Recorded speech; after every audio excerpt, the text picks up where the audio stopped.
bunch of work early on looking at various different types of weapons we could add to the sandbox. It's hard to find a new role that fits into that without breaking anything, but we throw stuff at the wall, see what sticks. And we found that the glaive was sticky. Yes, it was. It is a projectile weapon, and it is a shield, and it's a melee weapon all at the same time. You can just destroy stuff. That's really satisfying. Yeah, it's a whole cocktail of absurdity.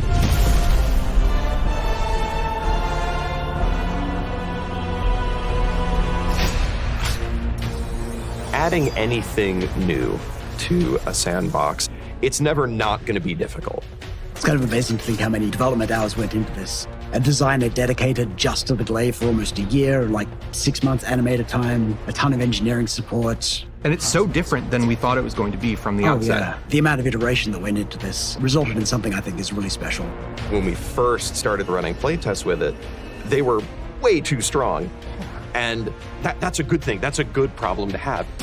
You need to know how it's going to break things in addition to how it's working. And one of the best ways to do that is to send a whole bunch of people into a big map and go, hey, try and kill each other in the most ridiculous, absurd ways you possibly can. Like, look at this.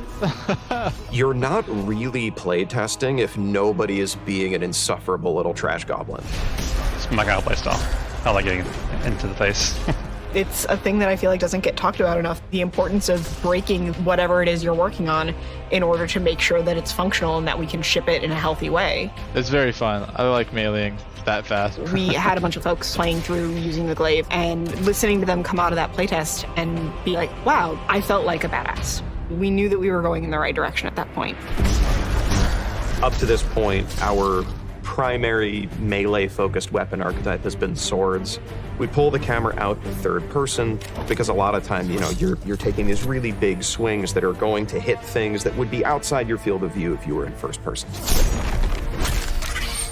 The glaive is a much more focused, much more directed thing. I mean, it's a polearm. You're holding it. It is very clearly pointing in a direction. So we wanted to keep that experience in first person.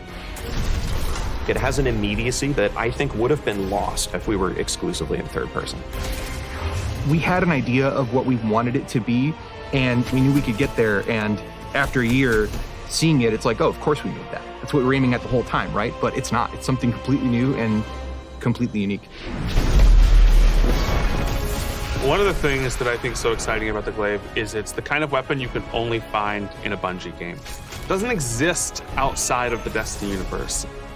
It's this thing that someone said, okay, we love the high fantasy influences and we love sci-fi. Let's mold those two things together in this thing that's like part lance, part fusion rifle, part shield.